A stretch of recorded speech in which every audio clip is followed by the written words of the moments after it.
Doing. Welcome to the first Stone Soup Poetry Open Mic to be held right after I help host a 2-day poetry event in Boston. Okay, thank you for coming. Okay, it's a Royal Rumble open mic. You guys all arm wrestle to figure out who goes first. Even the Ramdonator's taking a day off. No, the Ramdonator has never takes a day off. The show will go on. God help me. I do appreciate you all coming. And as I said before the recording, I appreciate anyone who was able to listen or even attend live to the 2-day event. We're going to see what happens next year. Will I still be with the group? Who knows? I'm still figuring out who owes what with the money with the final GoFundMe. And thanks to those who donated to that as well. And with that, we're going to get right to the nittiest of the grittiest and get to the Ramdonator 5000, who has already chosen the first poet. Let's welcome up. He and John Wezick actually have a collaboration that showed up last week in a Medusa's Mask. Let's welcome up Robert Fleming. Good evening. I'm Robert Fleming, a graphic artist and writer from Delaware. And may I share the screen? Yep, you're good. Thank you.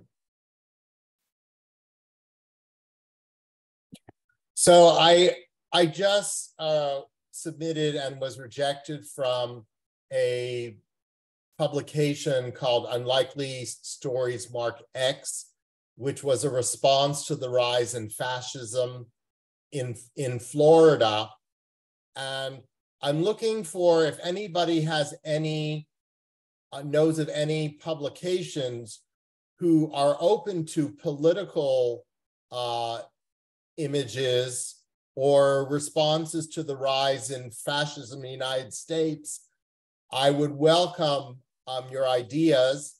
I did find the Florida Review is a literary magazine in Florida, but it doesn't have any political or graphic arts material.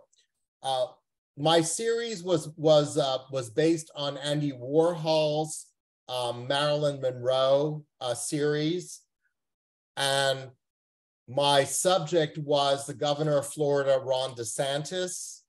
So this was Ron, called the Great Fascist of Oranges, and this is the Great Fascist of Pythons, the visitors that they're having in the southern part of Florida. This is the Great Fascist of Fists, which is one of the classical images of fascism. And the Great Fascist of Hawks. Hawks are also one of the classic images of fascism. And then this is the Great Fascist of Money. And here is what I did with what Andy Warhol did, which taking 4 of the images and putting them into one image. And I also selected the same background colors in the same sequence as Andy Warhol did. I also imagined that if things got worse in Florida, that Walt Disney would leave Florida. This is called Walt Disney and Mickey Mouse Leave Florida. And this is the welcome sign in Georgia.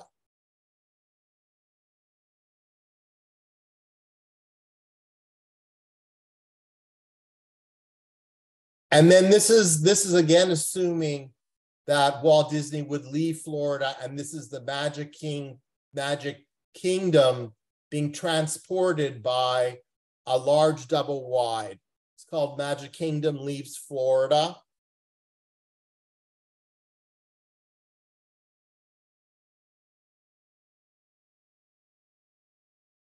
And this one is based upon the George Orwell novel Animal Farm, which has the statement, all animals are created equal, but some are more equal than others.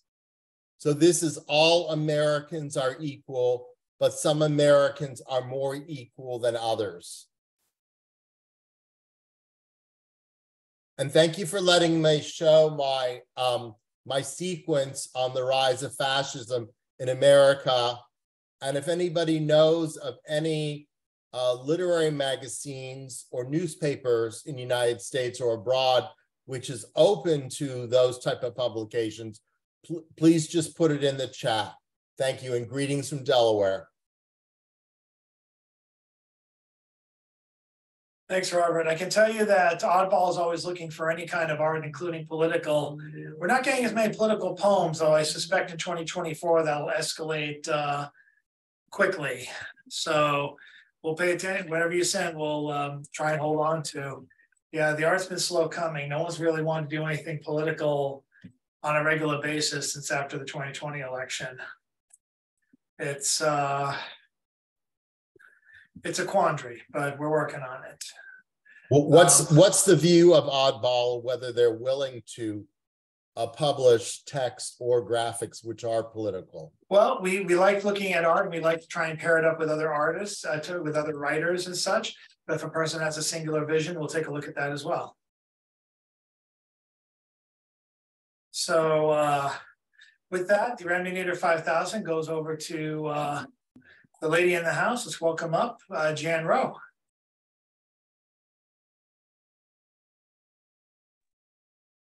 Thank you, Chad. This was one of many drafts, and I was writing it for a picture that, what's his name, Ed Bush?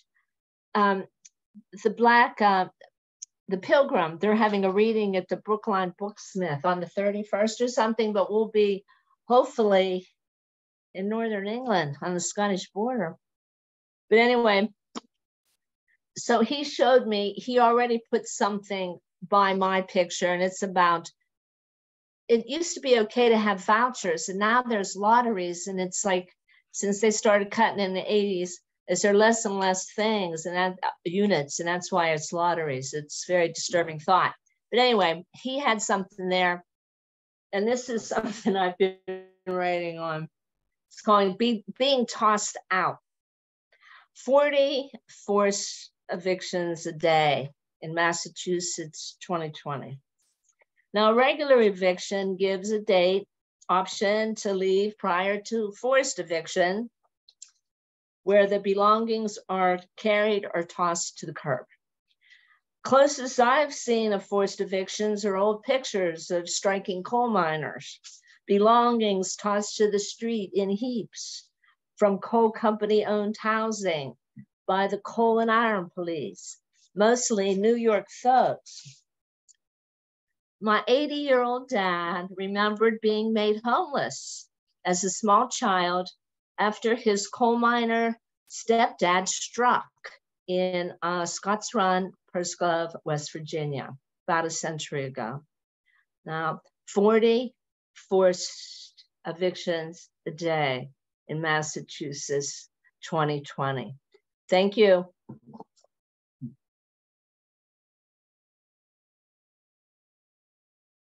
Thank you, Jan. And Robert, you might as well check out the Newverse News as well, because they take things on a very timely level. It's usually the turnaround for writing about something that happened like less than a week ago. Can be fairly quickly, so long as they don't already publish something that's on the subject. You have to be very quick with them. And so I was lucky enough to get published twice in like almost a month, and that almost never happens. I've been trying to submit to them. I've been submitting on and off to them for years now. Yeah, they got a lot more picky. They used to take everything I did. There's Writers Resist too, Robert, that you might try. I saw that too. And they have Poets Respond on Rattle, but they only take one a week, and I think it's pretty hard to get into that one. Very. And up next, let us welcome up Mr. John Engstrom, writer, artist, fellow Oddball.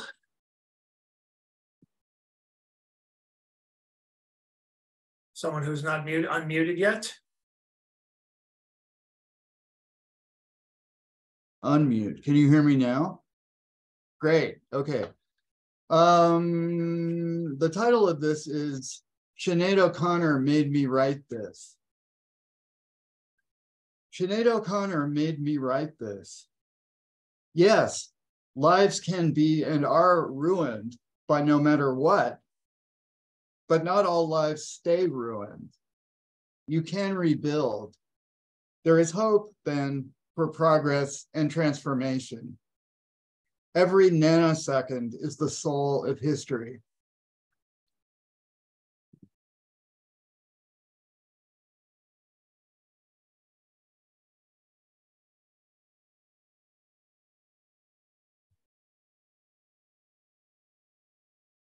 Thank you very much. Mm-hmm. And now, what do we have next? Let's welcome up. Let's bring us to the other end of the spectrum in terms of levity. Let's bring up. I always have to do a double take now to see if his nature shots are really him outside or just a backdrop. I think it's just a backdrop now, but let's welcome up Bill Lewis.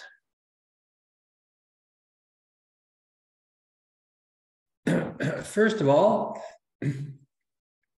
let me introduce you to Henrietta and her little ones. Count them. Look at those beautiful little black chicks. 11 chicks.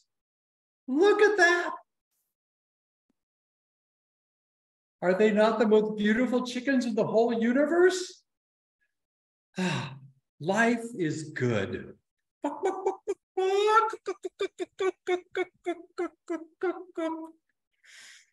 Okay, they're disturbing at the same time. Just a moment.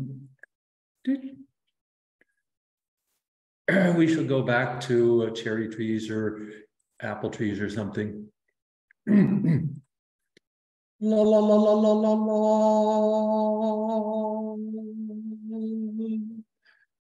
la. That should work.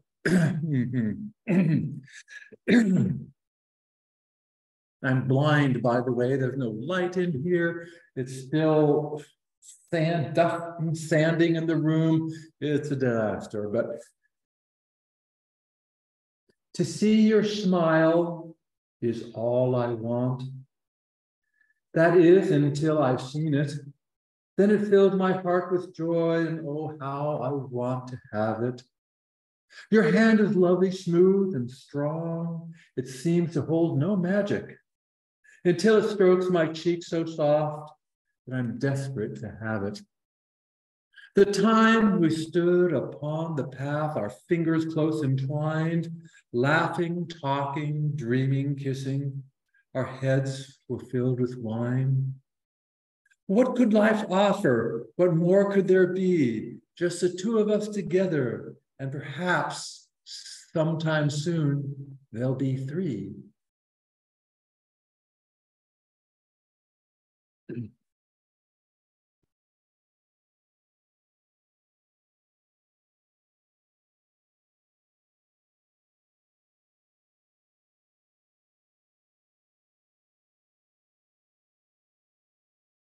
Thank you, sir. And now I'm going to give it up over to Mr. John Wesick, who finished his serial killer story last week. Let's see what he's got for us today. Am I unmuted? Let's see. I am indeed unmuted. The Book of Questions. Why isn't Yellow's birthday a national holiday? What is the Quadratic Equation's favorite TV show? Is a sonnet a fruit or a vegetable? What does January 28th taste like? Can Halloween get the chicken pox? Is it time for infinity to go on a diet?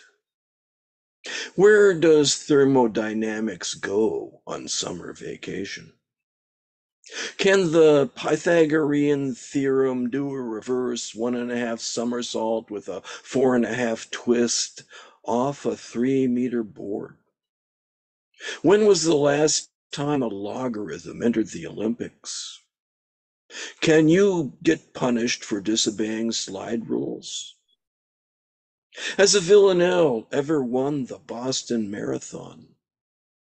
What do you feed a pet cloud? What is the square root of green? Do verbs oversleep when their alarm clocks fail? What happens when homework eats dog food? Does December 31st envy January 29th? Does sarcasm get burned if it stays in the sun too long? What does quantum mechanics have for dessert? Thank you.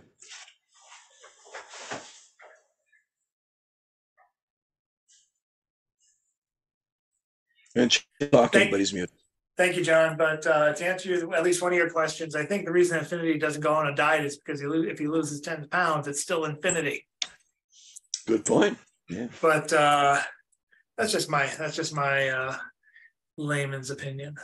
And now, what do we have next? Here I am going through, thinking I'm missing someone. Oh yeah, here we go. Let's go now to Mr. Generalissimo Brian Franco. Gosh, is my internet is unstable, so I'm staying off camera. Okay. Good. I'm going to just start off with a haiku that is called Hiroshima Haiku. She gripped her basket whilst foraging for mushrooms. Then the plane flew by. And I'll just do a short piece that just got accepted into Jerry Jazz Review. It's called Love Song. Long, subdued blast of a trumpet. The gentle humming strum of an upright bass. The warbled sound of a saxophone making its presence known. Fingers running across a piano keyboard impersonating a tap dancer lightly tap dancing across 88 upside down steel drums. A vocalist singing a song calm and clean, straight and smooth, a song that is a love song, a song about a love that is pure and incorruptible, a song that imitates a single tear falling smoothly down a cheek, its salty residue landing on the edge of a joyous smile. Thank you.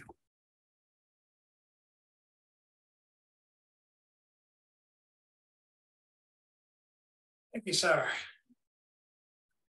And because we have a short enough group tonight, I'm going to throw my hat in the open mic ring. Last week, I did the first of my triptych of poems based around breakfast, largely influenced by the breakfast mascot killing story from John, which was a lot of fun. I don't know if these are equally fun, but I think they're at least interesting. The first one was called Before Breakfast. The second one is called Morning Ritual. Political intrigue before breakfast means it's almost Friday. Puts taste of sawdust in your morning meal. Actually, flavor more like Rumi's overnight guest, making more noise than another broken up peace rally. Newest visitor is schizophrenic and you are not. A cacophony of wasps attacking bees for flamboyant color. Someone will die before universe will ignore you. Cereal follows into sync like roommate's other discharges. Another judge's son runs rampant from your doormat, pisses on a bust of St. Francis, coitus interruptus this pure morning.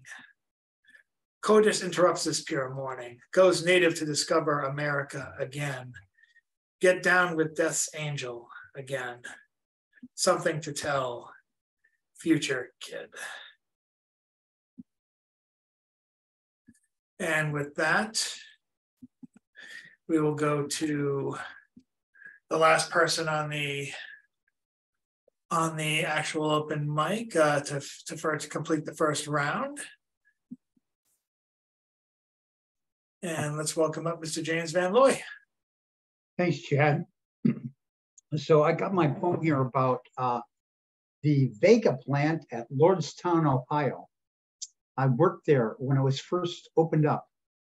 And this was in 1971 for about 5 months. It was just before, it was actually the first real oil shock. So I got laid off just before I was going to actually be made officially passing my 6-month temporary tenure.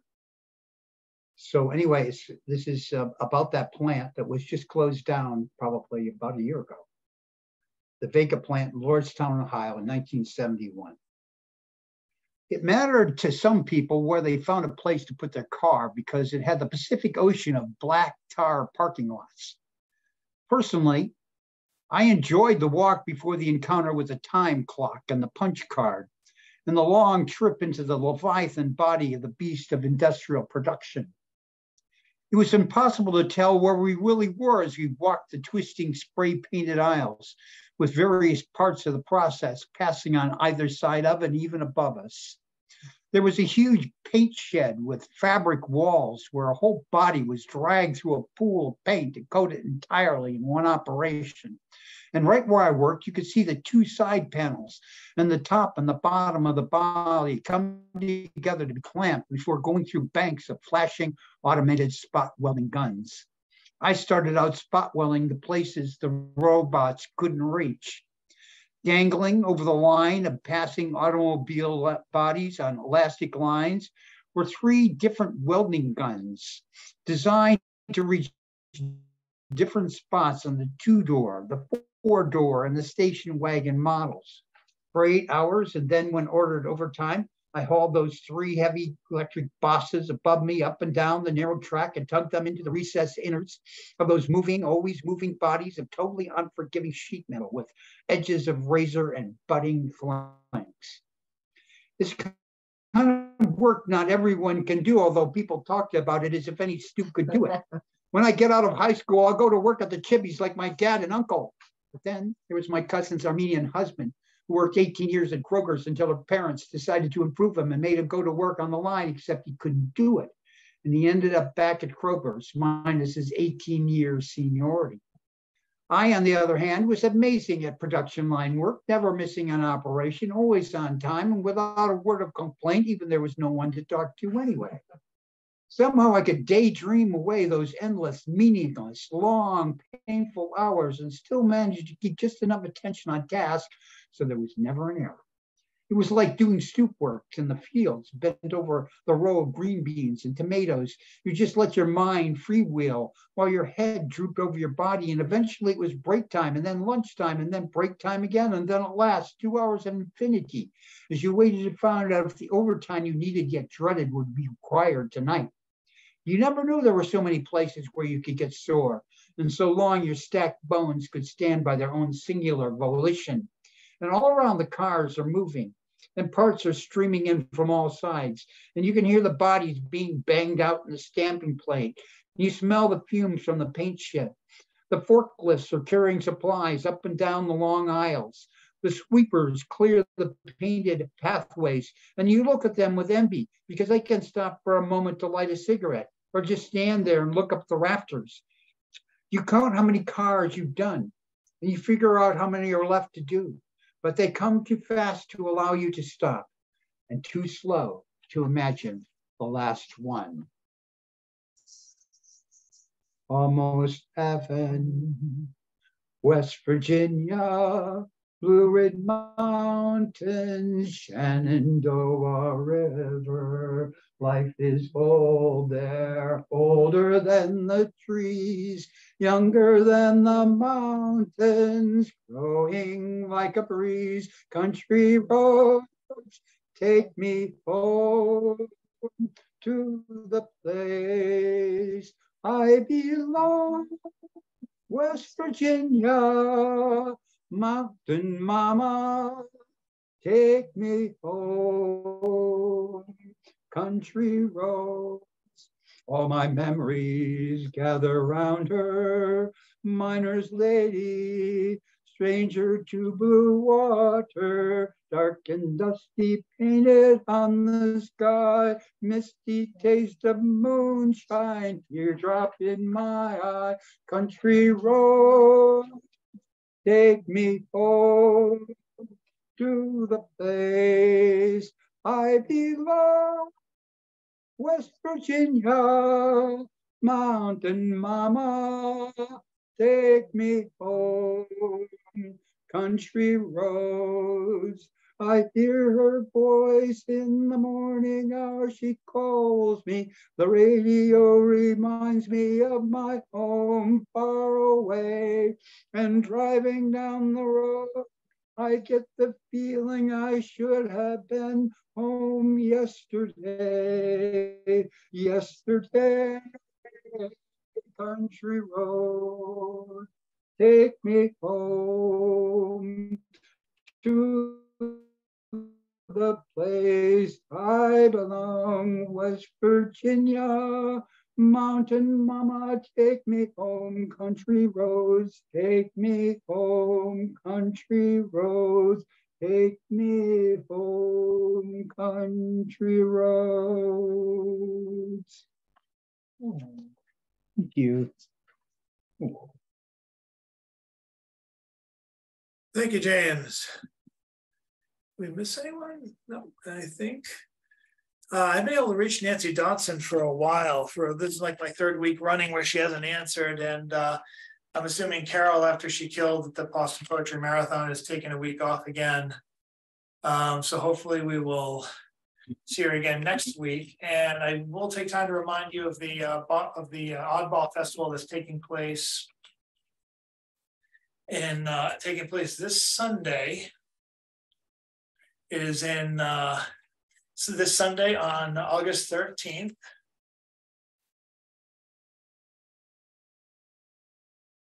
I'll be one of the MCs, and looks like CC Ashaga is going to be one of the participants as well. And it's taking place at the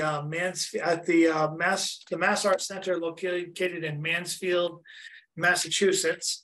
I'll be one of the poets. Tim Gager will be one of the poets and hosts. I'll be one of the hosts. Mr. CC Ashaga will be performing. I think he's doing the music poetry combo. There'll be other bands. The Garage Poets will be there. If you can get a chance to make it there, I would recommend doing so if you can. But at any rate, it's in Mansfield, Massachusetts. Mansfield Arts Center. I'll be posting, I'll post a link to the actual event for anyone who's interested. I think James is going to be there too. Were you planning to do so, sir? All right, excellent. We'll talk more later tomorrow. I will probably have to get a bio from you, but I have a bio from you, so we'll take it from there. So I just sent the Eventbrite page link. They asked for donations. It's gonna be a heck of a day. At any rate, let's go back to start and welcome Mr. Robert Fleming if he wants to share anything else again.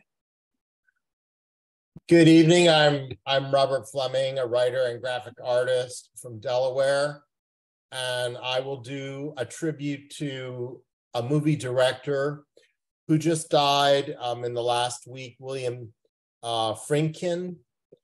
And I will read his life work. William Friedkin, born 1935, died 2023, was an American film and television director, producer, and screenwriter associated with the New Hollywood in the 1970s.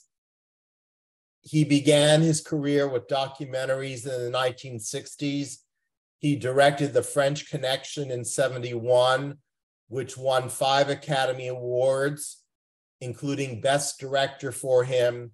He then directed The Exorcist in 1973, which earned him another Academy Award nomination for the Best Director.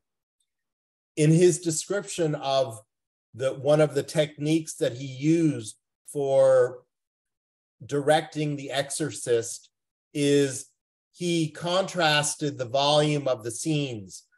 the scenes with the devil were very loud, and he would follow them with very quiet scenes, sometimes almost silent scenes. That was one of his directing techniques for The Exorcist. This was one of my works inspired by The Exorcist. It came out in, I think the book came out in the 1970s, and as a young child, I was very eager to read it, but my mother wouldn't let me read the book, so I read the whole book in the bathroom. And this was my response to it, which is imagined from the Brady Bunch. Cindy would say, "Mama, can I come in?" And Mama Brady would say, Cindy, Mama's busy, because she's reading The Exorcist. And the second one is an excerpt from my one-act play, Pazuzu Pajamas, which is a variant on The Exorcist. And I would like to read it with someone else here. One of the characters is a female, and I was wondering, since we have Jane here, who's a female, whether she would read the role of Pazuzu for us. Okay, so Pazuzu is the devil and also the teenage young girl. So I will start, I will be the father. May I speak to Reagan? Reagan's not receiving exorcists now. I'm a gentleman caller. The exorcist is a liar. Reagan wants to go to prom. Okay, anything for teenage romance. Hate you, Pazuzu. I'll be back. Okay. When I'm back, it's exorcism to death. Thank you, Jan.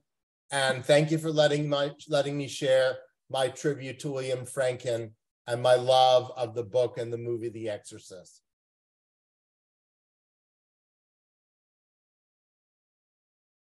Thank you, Robert. Thank you, Jan. And let's actually segue to Jan now for her own solo set. Okay, I was looking for something I hadn't read here, and it was something I read before we were kind of not welcome any longer down there by the Barking Crab. So then I didn't know if I had read what I found or I needed another draft. Anyway, I started another draft again. So far, it's called Kidnapping by Signal Corporation. In a van in Mississippi or Alabama, the ICE agent in charge, who worked for Signal Corporation for years, was surveilling the hundreds of Indian workers claiming kidnapping by signal.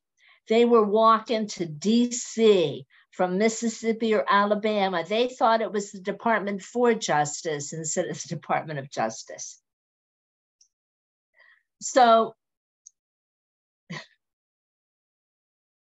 this former Signal employee, the ICE agent, is in the van surveilling the marchers. The van door is pulled open, exposing him. So the United States was doing the same, the treatment of workers in other countries, like when they were building the World Cup. The difference here is the journalist who reported on that was incarcerated. Here, it's just ignored. So Signal promised them green cards and lied. Signal charged them $20,000 a head for them to live 24 to a trailer. The trailer's atop a toxic dump behind barbed wire, and they're only allowed out to work in Walmarts. I think they threw them out of the United States. I'm not sure. Thank you. It's a work in progress. They deported them. They did, right? Toss them out. Thank you, Jan. Over now to Mr. John Engstrom. Oops, who needs to unmute himself again? Okay, how There you about go. now? Can you hear me? Okay, you're good. Great, okay. This one is called Pillaging Two Curds with One Bone. Always at a loss for words around you, Dad, and your deathbed will be no exception.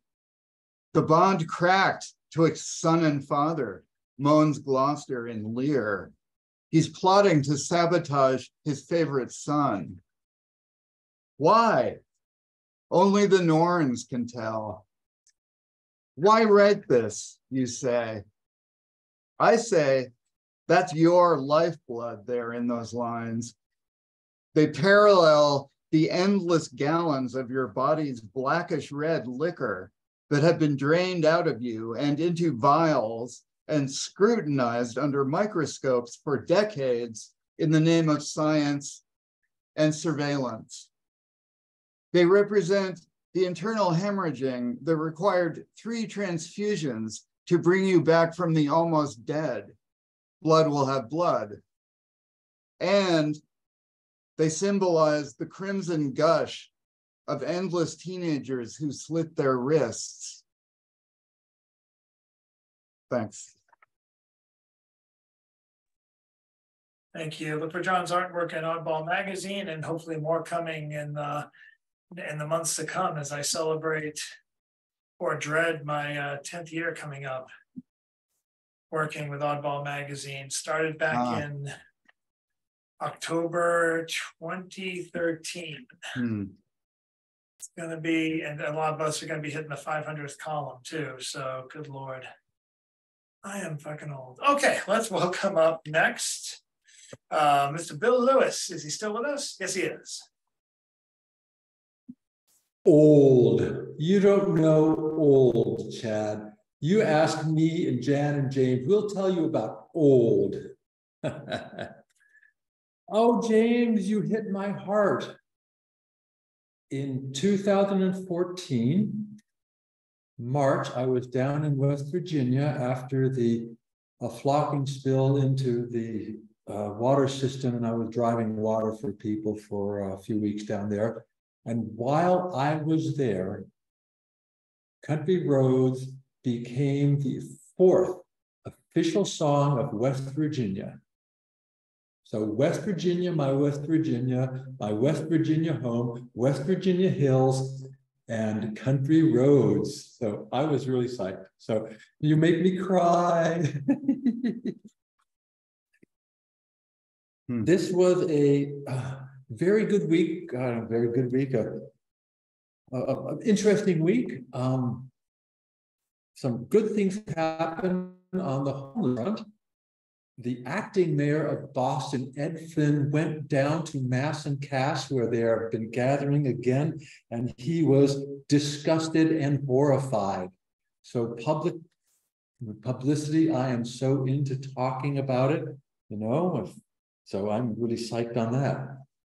On a personal note, my next door neighbor's son, who we've been hiring to help some of the work around here, he is playing games with being homeless himself.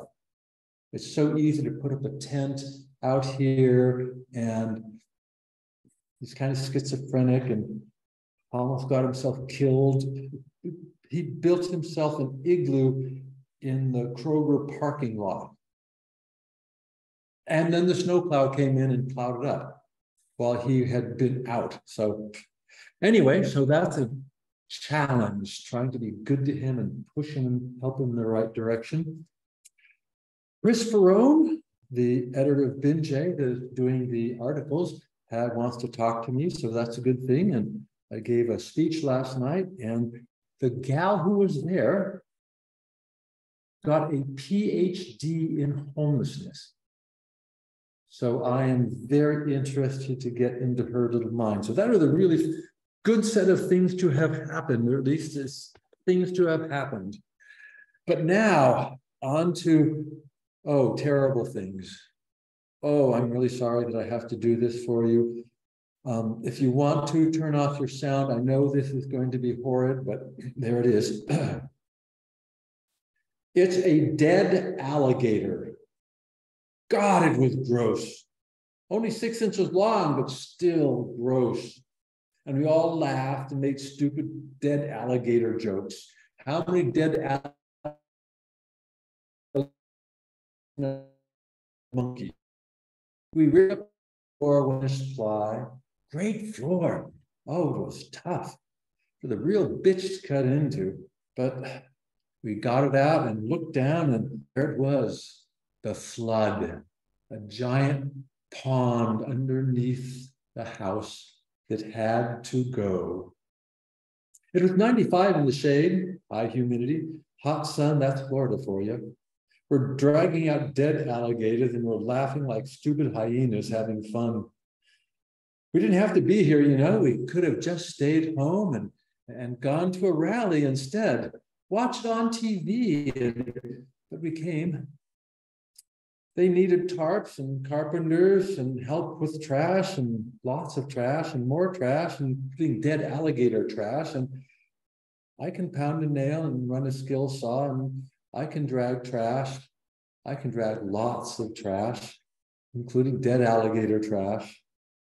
And if I'm going to drag around the bodies of dead alligators, by God, I'm going to make stupid dead baby alligator jokes. It is my right to make dead alligator jokes, and I am doing it. How many dead alligators did it take to screw in a light bulb?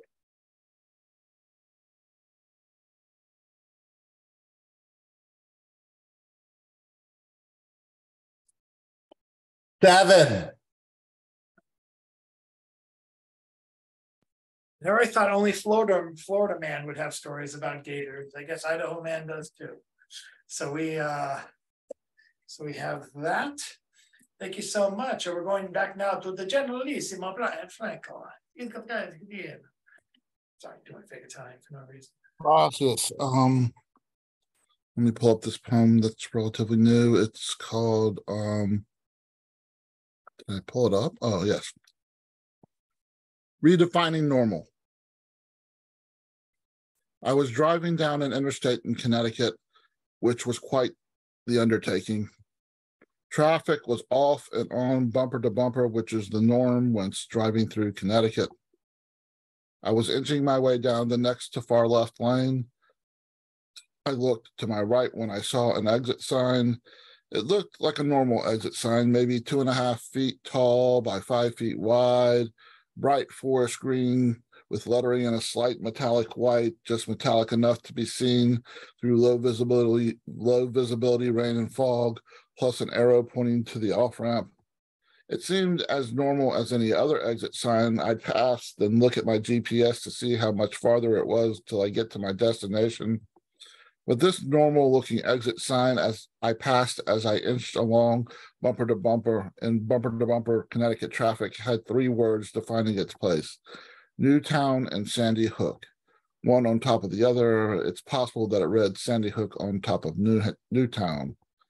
But because traffic was bumper to bumper and I was traveling 15 to 20 miles per hour rather than 60 or 70, my mind remembered the history that happened in that small town corner of Connecticut, an elementary school shooting that would repeat itself in Uvalde 10 years and 5 months later, in between which there'd be shootings in bars, grocery stores, churches, synagogues, parkland, and musical festivals, and a myriad of different locales during different categories of events, to the point mass shootings seem like normal occurrences. Sandy Hook was supposed to be the one that would cause change. Uvalde was supposed to be the one to cause change, yet non-military personnel can still purchase military guns engineered for efficient killing of multiple humans. Our constitutional right to bear arms was conceded when guns were one shot at a time, muskets and pistols that had to be primed. It seems the more types of places mass shootings happen, and the more cultural festivals and birthday parties at dance halls that garner the privilege of being part of that list of events that happen so often, the list becomes another listicle on an internet news site that unintentionally belittles the violence that happened. So when I pass an exit sign, that should make me and everyone else take pause. Everyone else and me just nonchalantly drive by what seems like a normal exit sign. Thank you.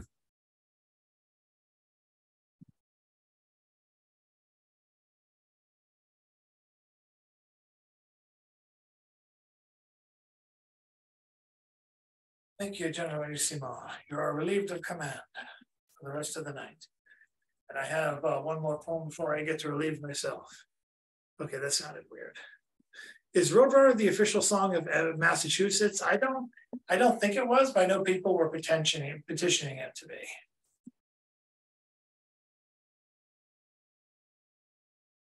We have, I love that song too. If you look online on YouTube, there's actually three different versions of the Roadrunners over like they think the course of like 20 years. There's a great live one, the live version too. Okay, I'll do the last of my trio of breakfast themed poems. This is called Morning Reminders. Morning spelled MOURNING.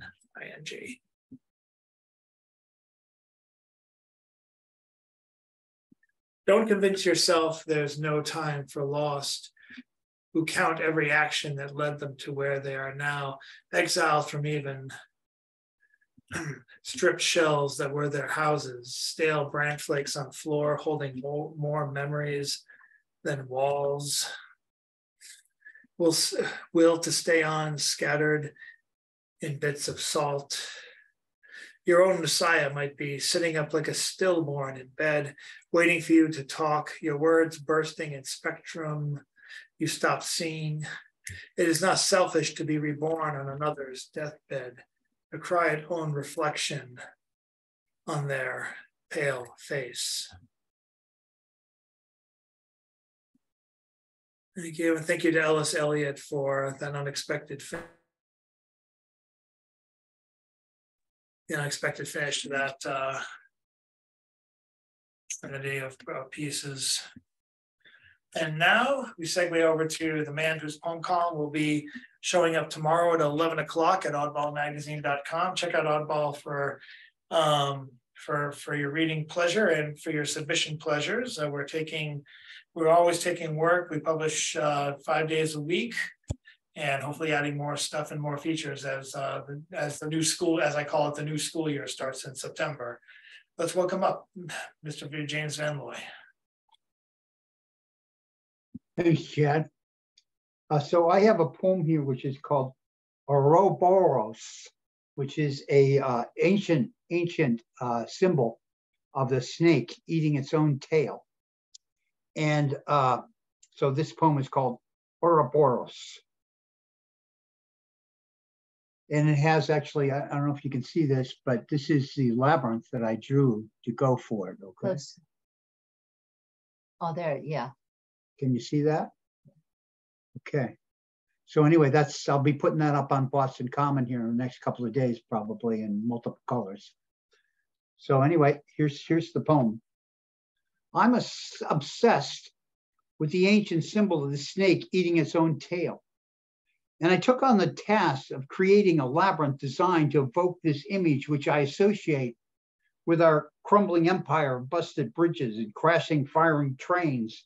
And of course, cars, just like ours, out of control and clouding our days with exhaust and waking us all up at all hours of day and night.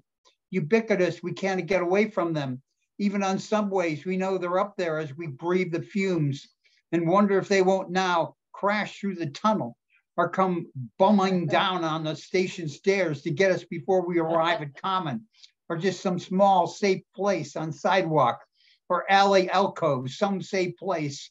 Never, never, ever, never empire eating itself. And here's another quick song. When you wore a tulip, a sweet yellow tulip, and I wore a big red rose. When you caressed me, 'twas then heaven blessed me. What a blessing no one knows. You made life cheery when you called me dearie.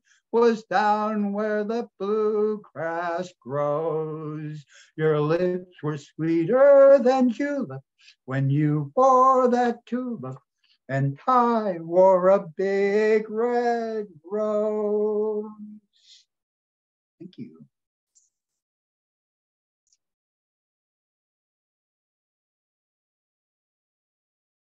Thank you, Mr. Van Looy.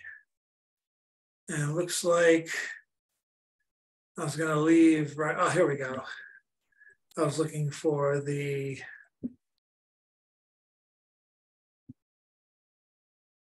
my favorite version of the Roadrunner song, but I can't seem to find it right now. But if I can find the next 30 seconds, I'll put it in the chat. Here we go.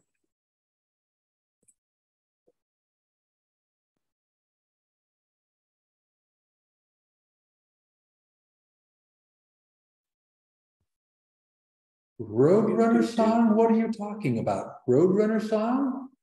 Yes, it's a very Boston-centric song, and it is very Boston-centric. They actually even have the Stop and Shop as part of their dialogue, as part of the lyrics. So it's oh, why can't I find it? Oh, here it is. Yeah. Well, anything that involves Wile E. Coyote, I'm into. So Wile E. Coyote and the Roadrunner in Massachusetts. This is going to be a special thing. Oh, it's all about it's basically a driving song. And here we go right now. You can play it at your leisure later. But it's funny because there's a story I read by Grant Morrison about a coyote called Crafty Coyote in the cartoon world. John would be interested in this. He questions his cartoon god, i.e. the animator, on the cruelty of his life, so he's actually banished to the human world. And I didn't know it at first, but then he comes across two people a truck driver and a hitchhiker, and they're actually singing lyrics, and I didn't know what the lyrics were for until I looked them up. And they were actually singing the song Roadrunner, which I just linked to, right before the coyote gets hit with the truck and survives, but more painfully than normal. But it was a cute, cool Easter egg. It took me like 20 years to realize that one. But that's all the Easter egg time I have for tonight. I'm going to go to bed. I go to bed and I'm going to figure out how to get to Mansfield on Sunday. I hope anyone who's local to Mansfield or close enough to Mansfield considers going. James is going to be there. I'm going to be there. It's Mansfield's Arts Center. I'm impressed with any town that has an arts center. My old town of Bellingham does not. So I hope you guys are able to, some of you are able to make it. And appreciate all the work that Jason put in, the Garage Poets, Jeff Taylor and Anna Godfrey, and of course the pulse of the poetry scene. Ethan Mackler will be there, as well as many other artists, musicians, and mental health advocacy groups will be speaking. So you're all invited to that, and hopefully the next meeting will be announced. I don't know if there'll be one. Hopefully it'll be next week. I'll let you know. There will be a week coming up where I'll be taking off because I'll be in Cape Cod one more week. But with that, we'll do the wave, which I'm so tired I almost forgot to do. Good Lord. I see you stalling, Bill. Or is that the background again? Oh well. See, Mr. Franco, General Franco knows what to do. Thank you guys very much, and have yourselves an excellent evening, and we'll talk again soon. The show's over. We'll see you next time. Night, night. Auf Wiedersehen, Todd.